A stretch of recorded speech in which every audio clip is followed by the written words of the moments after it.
Des sujets ont été abordés, également la valorisation des professionnels dans nos structures, sujet qui est toujours d'actualité.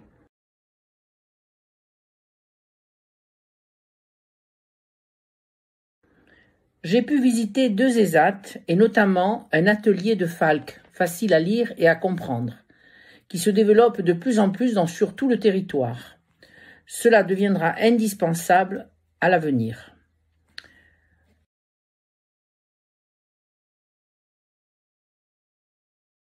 Le samedi a eu lieu à l'UNAPI, à ce congrès, le renouvellement du conseil d'administration à l'AG. Il y a eu le renouvellement de mon mandat pour représenter la région Corse.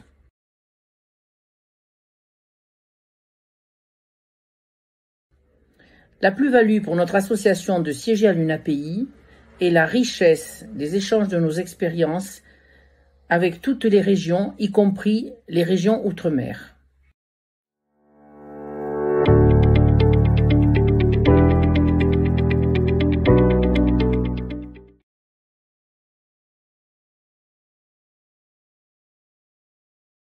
L'une d'entre elles m'a particulièrement interpellée. Il s'agit de la table ronde qui a traité des troubles du neurodéveloppement et de la qualité de vie.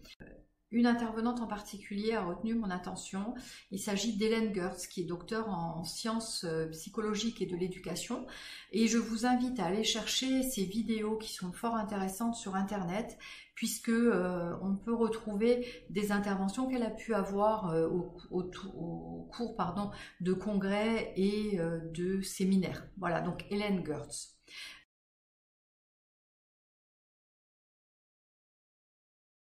J'ai pour ma part choisi un IME qui s'appelle l'IME Rochebelle, qui est situé à Alès, qui accueille sensiblement les mêmes publics que les nôtres, les mêmes typologies de handicap.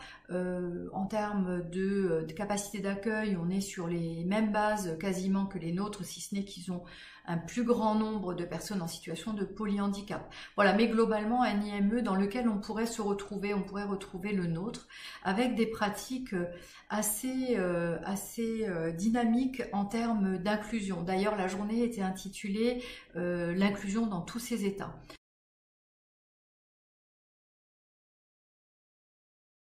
Cette inclusion dans tous les états, ils l'ont traitée sous 4 angles. Sous l'angle de la scolarité, sous l'angle de l'emploi, sous l'angle de l'insertion et l'intégration et l'inclusion sociale, et sous l'angle du une inclusion pour tous, c'est-à-dire zéro sans solution.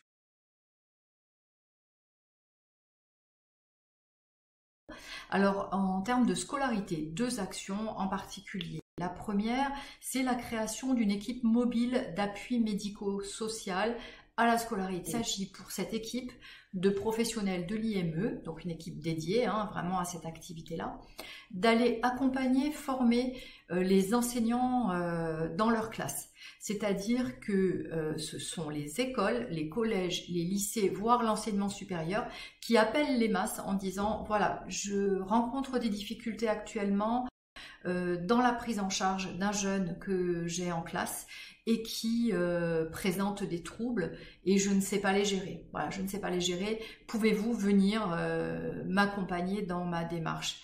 Donc ça, c'est le travail de l'EMAS.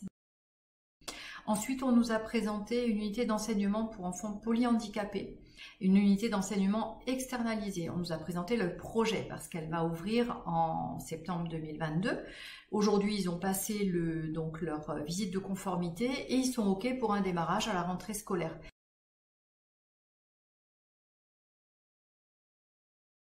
En matière d'emploi, j'ai retenu qu'il serait intéressant que vous contactiez le réseau Différents et Compétents.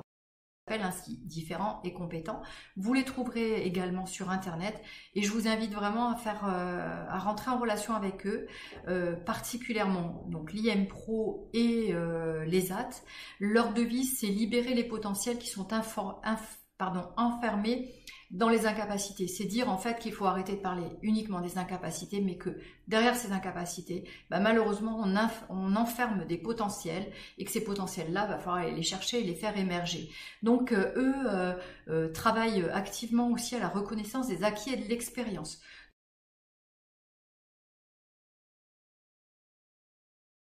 projet qui était lié à l'inclusion sociale consiste, toujours pour cette IME, à délocaliser l'accompagnement de 4 jeunes TSA qui ont entre 16 et 20 ans.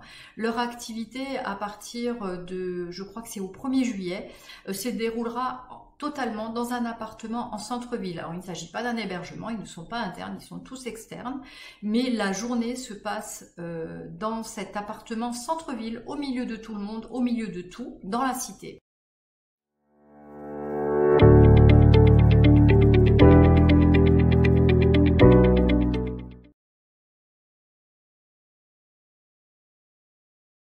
Et c'est vrai que c'est toujours très intéressant et très enrichissant de participer à ce type d'événement. C'est l'occasion de s'imprégner de la culture associative de l'UNAPI et du réseau auquel on appartient. C'est aussi l'occasion de rencontrer énormément de professionnels, bénévoles, et en tout cas, surtout pour moi, homologues directeurs, et de pouvoir partager, échanger avec eux sur les problématiques qu'on rencontre au quotidien, et aussi de pouvoir, à travers ces échanges, s'inspirer de projets ou de solutions qui sont mises en place dans chacun des établissements pour pouvoir éventuellement les reproduire au sein de nos structures.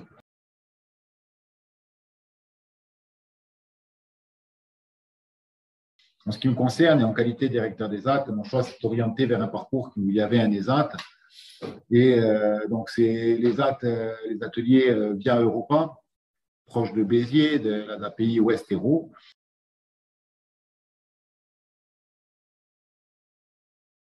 Ce qui est intéressant au sein de cette structure, c'était ce qu'ils appellent la section ESAT. Donc, c'est une structure à part entière, mais qui est située sur les locaux de l'ESAT. Elle a pour mission d'accueillir des personnes qui sont orientées en ESAT à temps partiel et de les accompagner sur le temps restant. C'est un dispositif qui peut permettre une intégration progressive en ESAT pour des personnes qui viennent d'un IMPRO, qui peut permettre aussi de proposer des temps de répit ou de remobilisation pour des travailleurs qui sont un petit peu en difficulté par certains moments. Ça peut être aussi l'occasion pour certaines personnes de préparer progressivement leur départ et leur départ à la retraite. Pour répondre à ces objectifs, il y a des actions éducatives, un accompagnement personnalisé qui est mis en place. Il y a une éducatrice spécialisée, une monitrice d'atelier, une monitrice éducatrice, une psychologue, une assistante de service social qui accompagne et qui, à travers cet accompagnement, essaie de favoriser l'inclusion des personnes en travaillant sur l'autonomie et sur des thématiques très variées que peuvent être le professionnel, le logement, la santé, la culture, le sport ou l'éducation.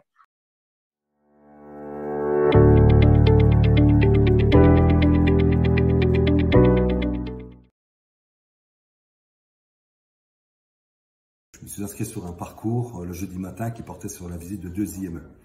Alors, le premier IME était l'IME du Château d'Eau, qui était situé en périphérie du centre-ville de Montpellier, avec en tout cas comme thématique la transformation de l'IME en plateforme intégrée.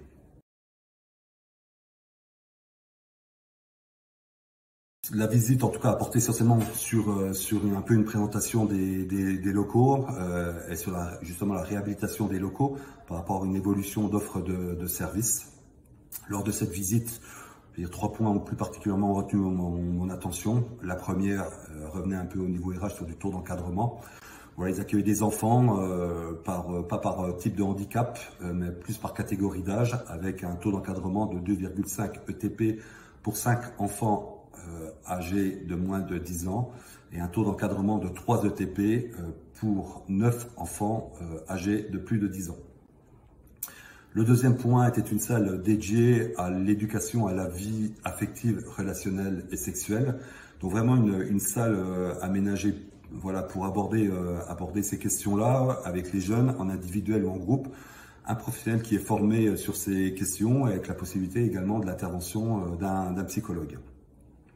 Le troisième point que j'ai trouvé aussi très intéressant, très pertinent, c'était un bassin de balnéothérapie. Donc un bassin qui était plutôt conséquent, je trouvais, pour un établissement, avec la possibilité pour les éducateurs sportifs, il y en avait 2, de pouvoir proposer une activité à des enfants dans l'eau pour apprendre peut-être déjà un peu à nager, à flotter, et voir des séances, des ateliers thérapeutiques avec les psychomotriciens.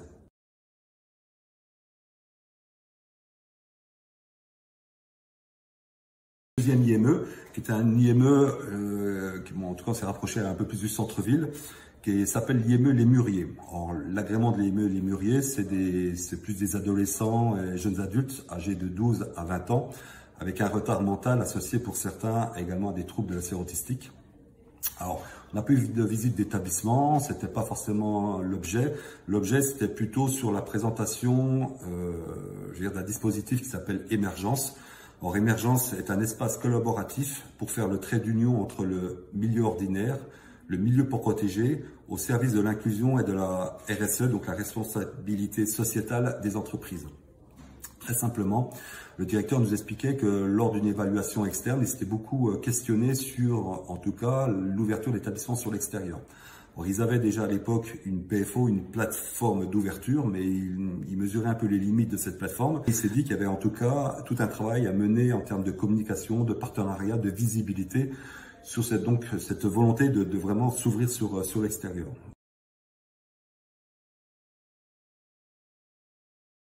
On a engagé un appel à candidature pour recruter un chargé de communication. Ça relève en tout cas trois approches. Dans ce qu'ils nous ont présenté, bien sûr, il y a l'émergence projet, qui est vraiment tout ce qui est partenariat. Il y a émergence formation, donc qui touche la formation inter-établissement, que ce soit en interne au sein de cet immeuble, voire au niveau de l'ADAPI, dans sa globalité. Et également émergence solidaire, qui est la recherche plus de financement sur des projets que l'établissement souhaiterait développer. Alors, le chargé de communication n'est pas en charge, lui, de chercher des partenariats, d'engager de la formation ou de rechercher des financements, mais il est là pour soutenir les professionnels sur le développement du partenariat, sur la mise en place de formations au regard un peu des compétences qu'il pourrait y avoir en interne auprès des professionnels, et également donc comment accompagner les professionnels quand ils développent des projets à ce qu'ils puissent en tout cas faire porter le financement de ces projets, pas uniquement sur le financement d'établissement, mais pourquoi pas aller chercher des partenaires qui pourraient apporter une contribution.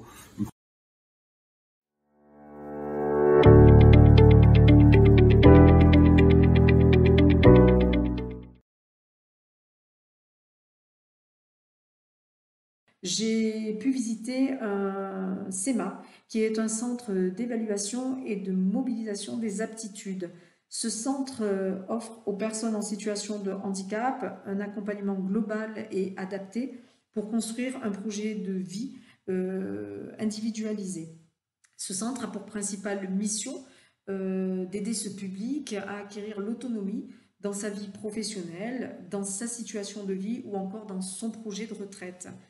Il a été créé en 1998 au sein de l'UNAPI 30 et il accompagne aujourd'hui 45 adultes.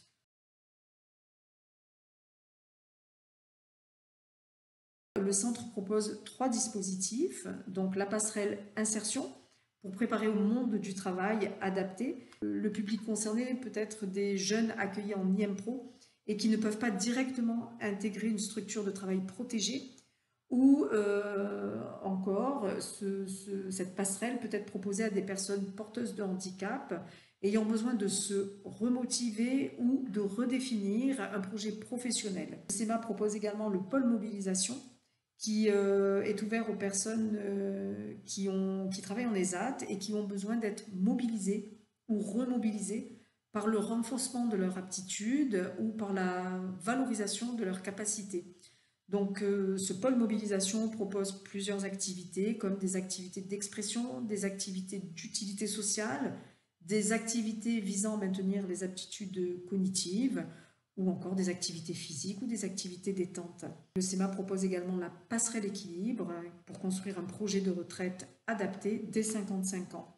Et cet accompagnement se fait également au travers d'activités variées, comme des activités de mobilité physique et motrice, ou encore des ateliers cognitifs.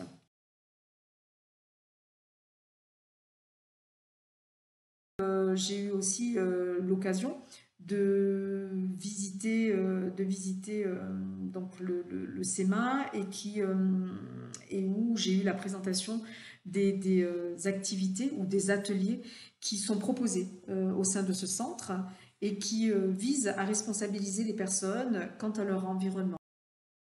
Donc, il y a des activités autour du tri et du recyclage. Il y a eu également la création de nichoirs pour préserver certaines espèces d'oiseaux. Et il y a également eu, entre autres, voilà, la création d'un hôtel à insectes. Voilà pour ce qui est du SEMA. Dans le cadre de cette visite, on a eu également la présentation d'un film qui s'appelle Empreinte, mémoire et traversée. Ce film, en fait, retrace la résidence artistique d'une chorégraphe au sein d'un foyer d'accueil médicalisé, les Massag. Ce foyer d'accueil médicalisé accueille aujourd'hui des personnes en situation de polyhandicap. Donc la danseuse, chorégraphe, Sylvie Souvéron, est restée au sein de ce FAM à peu près 2 ans, à raison de 2 heures par semaine. Retour d'expérience, mais vraiment en avant le fait que cette résidence artistique lui a permis de créer vraiment une relation particulière avec les résidents.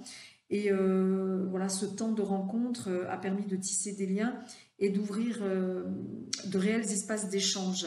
Elle met vraiment en avant que ça a permis de filmer un autre langage corporel et que, en fait, voilà, la communication va vraiment au-delà des mots.